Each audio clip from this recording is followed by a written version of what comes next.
পদত্যাগ করেননি শেখ হাসিনা, আদালতে প্রমাণ করলো তার আইনজীবী। এইমাত্র পাওয়া ব্রেকিং নিউজ, দ্রুতই ফিরছে শেখ হাসিনা। একটি বৈধ সরকারকে সরকারের বিরুদ্ধে যে আন্দোলনটা করেছে এটা ষড়যন্ত্রের অংশ, সেই হিসেবে তাদেরকে আমি ষড়যন্ত্র করে বলেছি। হাজার কথা যদি আসামির বিরুদ্ধেও যায়, একটি কথাও যদি আসামির পক্ষে যায় এবং সেইটি যদি যৌক্তিক হয় এবং বিজ্ঞ আদালত যদি মনে করেন যে এই বিষয়টাকে যুক্তির নিরিখে বিচার করা যায়, তাহলে একটি পয়েন্টের উপরে আসামিকে খালাস দেওয়া যায়। প্রধানমন্ত্রীর পদত্যাগপত্র যদি সত্যিই জমা দেওয়া হয়ে থাকে তাহলে সেটির অনুলিপি কারো না কারো কাছে থাকার কথা, কিন্তু 3 সপ্তাহ ধরে বিভিন্ন জায়গায় অনুসন্ধান চালালেও এর খোঁজ কেউ দিতে পারেননি। আসসালামু আলাইকুম সম্মানিত দর্শক, আজকে আপনাদেরকে দেখাবো এমন একটি গুরুত্বপূর্ণ ভিডিও, যে ভিডিওটি দেখলে রীতিমতো অবাক হবেন। চাঞ্চল্যকর অবস্থা সৃষ্টি হয়েছে, নেট দুনিয়ায় তোলপাড়, সামাজিক যোগাযোগ মাধ্যমে ভাইরাল। আসুন কথা না বাড়িয়ে দেখে আসি সম্পূর্ণ ভিডিওটি। 1 সেকেন্ডও না টেনে পুরো ভিডিওটি দেখবেন। চ্যানেলে নতুন হলে সাবস্ক্রাইব করে রাখবেন পরবর্তী আপডেট পাওয়ার জন্য। ভিডিওতে একটি লাইক করে দেখতে থাকুন সম্পূর্ণ ভিডিওটি। কিন্তু গ্রহণযোগ্য হবে না। আওয়ামী লীগকে ওরা রাজনীতি করতে দিতে চায় না, এই জন্য যে আওয়ামী লীগ যদি এখনো নির্বাচন করে তাহলে এমন আসন পাবে এরা সবগুলো মিলেও এটা পাবে। এই যে দূরত্বটা, এটা দুধের সাথে ঘোলে মেটানোর জন্য তারা এই রাজনীতিতে অন্তর্ভুক্ত হয়। আর বর্তমান সময় যেটা, আমি এটা খুব সমালোচনা করতাম এক সময়, ঠিক এই মুহূর্তে আমি করছি না।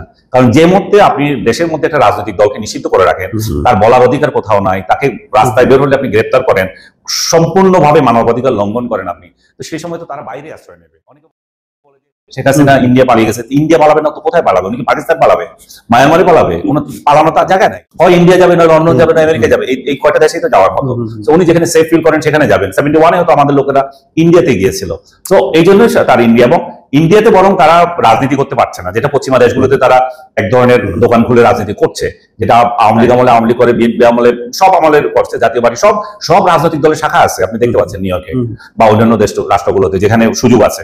যদিও আমাদের এখানে ইলেকশন কমিশনে যেটা আরপিও আইন যেটা আছে, যে সেখানে কিন্তু কোনো রাজনৈতিক দলের বাইরে শাখা থাকার সুযোগ নাই। নির্বাচন তো গ্রহণযোগ্য হবে না। আওয়ামী লীগও তারা, আমার যতটুকু ধারণা, আওয়ামী লীগে তারা অংশগ্রহণ করতে দেবে না। জাতীয় পার্টির ভাগ্য আমি এখনো জানি না, জাতীয় পার্টি যত ওদের ব্যাপারে কি হবে, বাট আওয়ামী লীগের ব্যাপারে তো শিওর যে এই অল্প সময়ের মধ্যে আওয়ামী লীগ রাজনীতিতে ওই ইলেকশনে পার্টিসিপেট করতে দেবেন, এবং এরা সবাই একমত যে আওয়ামী লীগ যাতে নির্বাচন করতে না পারে। আজকে আমি একজন অ্যাক্টিভিস্টের দেখছিলাম যে বলছে আওয়ামী লীগকে কেন এরা রাজনীতিতে, যে শায়ের আপনি দেখেছেন বোধহয়, তার ইয়েটা লন্ডনে থাকে, সে বলছে যে সে বিএনপির জন্য দীর্ঘদিন কাজ করছে। দেখেছি আমরা অতীতে, বিএনপির জন্য বলবো না, যে বাংলাদেশের সরকার হটানোর ব্যাপারে, শেখ হাসিনা সরকার হটানোর ব্যাপারে তারা কাজ করছে অ্যাক্টিভিস্ট হিসাবে।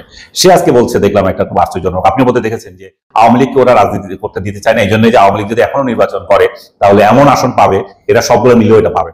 তার মানে হচ্ছে কি, দেশের মধ্যে এটা উপলব্ধি হয়েছে, যারা আওয়ামী লীগকে হটিয়েছে তারা এখন উপলব্ধি করেছে আওয়ামী লীগ যদি এখনো রাজনীতি করে তাদের জন্য আতঙ্ক। তাদেরকে বাদ দিয়ে তারা শেখ হাসিনা যে স্টাইলে নির্বাচন করেছে সে স্টাইলে নির্বাচন করে নিজেরা ভাগ বাটোয়ারা করবে। এটুকু গ্রহণযোগ্যতা পাবে, মোটেও গ্রহণযোগ্যতা পাবে না দেশের মানুষের কাছে, আন্তর্জাতিক পর্যায়ে অন্তত দেশের মানুষের কাছে গ্রহণযোগ্য হবে না। আন্তর্জাতিক পরের ব্যাপার। আপনি কয়েকদিন আগে একটা জরিপে দেখেছেন 45% লোক বলে যে আওয়ামী লীগ ছাড়া নির্বাচন হলে সেটা গ্রহণযোগ্য হবে না। 45%। তো 45% লোক যদি বলে যে এরকম ভুয়া নির্বাচন হবে যদি আওয়ামী লীগ ছাড়া হয়, তো বাকিগুলো কি হবে? ইন্টারন্যাশনালি তো প্রশ্নই আসে না। যদিও জাতিসংঘ সহ অন্যান্য লোকদের থেকে তারা বলাচ্ছে যে যদি এটা ইলেকশন যদি পার্টিসিপেটরি শুধুমাত্র দল নির্ভর হয় না, ব্যক্তি নির্ভর, আমরা ভোট দিলে হয়ে যাবে। আর ভোট দিবে কোথায়? তো ভোট দিতেই যাবে না, তার প্রার্থী নেই, সে কারো ভোট দেবে? কলা গাছকে ভোট দিতে যাবে না। তো এই সেন্সে আমি বলবো যে এই নির্বাচন মোটেও গ্রহণযোগ্য হবে না। তারপরও আমি মনে করি যে আমরা সবাই মনে করি যে একটা ইলেকশন হোক, বাবা ডক্টর ইউনূস বিদায় নিক, দেশের মধ্যে একটা স্থিতিশীলতা আসুক। আজকে বাংলাদেশ স্থবির হয়ে গেছে, প্রশাসনে কোনো কাজ হচ্ছে না, পুলিশ কোনো কাজ করে না, আর্মি ডেপ্লয়মেন্ট যাদের করছে তারা কোনো কিছু কাজ করে না, এরকম একটা রাষ্ট্র চলতে পারে না। এই রাষ্ট্রের স্থিতিশীলতার জন্য যত তাড়াতাড়ি সম্ভব ডক্টর ইউনূসের বিদায় নেওয়া উচিত। উনি বিদায় নিয়ে যদি একটা নির্বাচিত সরকার, দেশের কালাচোরার সরকার হোক, মানুষ এটাকে গ্রহণ করে। শেখ হাসিনার যে বক্তব্য প্রচার করেছে আমার দেশ, তার মাধ্যমে স্পষ্টত বোঝা যাচ্ছে যে শেখ হাসিনা খুব দ্রুত কিছু একটা করতে চাচ্ছেন। যদি 1 বছর 1.5 বছরের মধ্যে তিনি ফিরে আসতে না পারেন, তিনি রাজনীতিতে আওয়ামী লীগের একটা অবস্থান তৈরি করতে না পারেন, তিনি যদি তার উত্তরাধিকার মনোনীত করতে না পারেন, জয়, পুতুল, ববি, তাদের আপনজন রয়েছে, শেখ পরিবার রয়েছে, তাদেরকে রাজনীতিতে পুনর্বাসিত করতে না পারেন, তাহলে আগামীতে আওয়ামী লীগের রাজনীতি থেকে পুরো শেখ পরিবার মাইনাস হয়ে যাবে। ফলে তার 15 বছরের সরাসরি অভিজ্ঞতা, আর রাজনীতিতে সে কত বছর হলো, উনি 1981 সনে এসেছেন বাংলাদেশে। 81 সন থেকে এই পর্যন্ত প্রায় 50 বছর হয়ে গেল।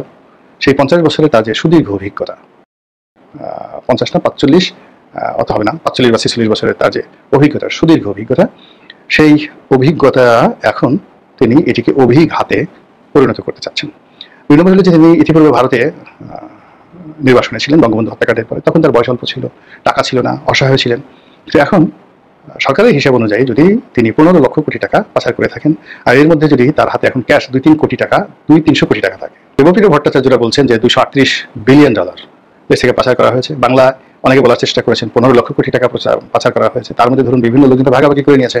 তো শেখ হাসিনার ভাগে যদি 2 লক্ষ বা 3 লক্ষ কোটি টাকা থেকে থাকে, আর সেই টাকার মধ্যে থেকে যদি মাত্র 50,000 কোটি টাকা তিনি ব্যয় করেন বাংলাদেশকে উত্তাল করার জন্য, সর্বনাশ ঘটে যাবে। সেই টাকা দিয়ে তিনি অনেক কিছু করতে পারেন, এবং ওটাই আমার দেশ যে ফুটেজগুলো তারা প্রকাশ করেছে, লিক করেছে, তাতে ওই যে তার যে শক্তি, সামর্থ্য, তার যে কমান্ডিং ভয়েস, তিনি যে একটু অবদমিত হন না, তিনি যে আগের মতোই বাংলাদেশের প্রধানমন্ত্রী হিসেবে শেখ হাসিনা যেভাবে কথা বলতেন দাপট নিয়ে, মনে হয় যে তিনি ভারতে বেড়াতে গেছেন, রেস্ট নিতে গেছেন।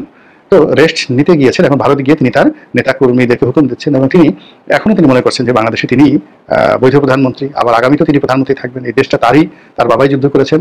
তো তিনি এই মধ্যে যে ঘটনাগুলো আমরা এখন এখানে বসে বলছি যে এই জুলাই আগস্ট বিপ্লবে হাজার হাজার মানুষ আহত হয়েছে, হাজার হাজার মানুষ নিহত হয়েছে, শেখ হাসিনা এটা করেছে, ওটা করেছে, এই পুরো জিনিসগুলোকে তিনি জাদুঘরে পাঠাতে চান। এবং এখন যারা ফ্রন্ট লাইনে রয়েছেন তাদেরকে তিনি একটা দাঁত ভাঙা জবাব দিতে চান, এমন জবাব যেটা তারা মানে তাদের বংশধররা পৃথিবীতে কিয়ামত পর্যন্ত মনে রাখবে। এইরকম জিঘাংসা, প্রতিহিংসা তার বক্তব্যের মধ্যে ফুটে উঠেছে, এবং ওই ব্যাপারে সতর্ক করার জন্য হয়তো মাহমুদুর রহমান সাহেব তার পত্রিকায় এই জিনিসগুলো প্রকাশিত হয়েছে। দর্শক, বাংলাদেশ সরকারের আলোচিত সমালোচিত উপদেষ্টা মাহফুজ আলম, ছাত্র উপদেষ্টা, এই ব্যাপারটাকে কেন্দ্র করে অনেক বিতর্ক রয়েছে, অনেক সমালোচনা রয়েছে। সেই সমালোচনাকে কখনো কখনো নিজের কর্মকাণ্ড দিয়ে উস্কে দিয়েছেন। তিনি কি খুব সহসাই পদত্যাগ করছেন? 1 মাসও কি আর নেই? 1 মাসের আগেই কি তিনি পদত্যাগ করে ফেলবেন? সরকারে তিনি আর থাকছেন না? এই প্রশ্ন তিনি নিজেই তৈরি করেছেন, তিনি নিজেই সন্দেহ তৈরি করেছেন তিনি থাকবেন কি থাকবেন না। এই সন্দেহ যেমন তৈরি করলেন, তেমনি বিএনপি এবং জামাত সম্পর্কে অনেক তথ্য ফাঁস করে দিলেন। বিএনপি এবং জামাত সরকারে এক ধরনের দখলদারিত্ব তৈরি করেছে, সেই তথ্য ফাঁস করে দিলেন। হঠাৎ করে এই তথ্য ফাঁস করে দিলেন কেন?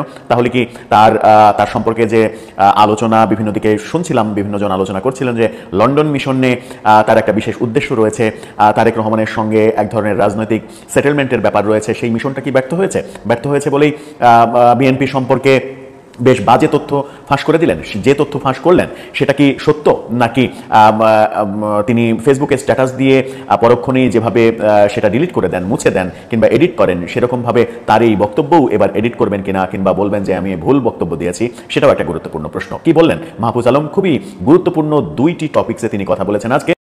ডেইলি স্টার তাকে নিয়ে শিরোনাম করেছে, ডেইলি স্টারের শিরোনামটা আপনারা দেখে নিতে পারেন। সেখানে বলা হচ্ছে, অন্য উপদেষ্টারা ফেব্রুয়ারি পর্যন্ত থাকলেও আমি নিশ্চিত না কতদিন থাকতে পারবো। অর্থাৎ নির্বাচন পর্যন্ত অন্য উপদেষ্টারা হয়তো থাকবেন, কিন্তু তিনি থাকবেন কিনা নিশ্চিত নন।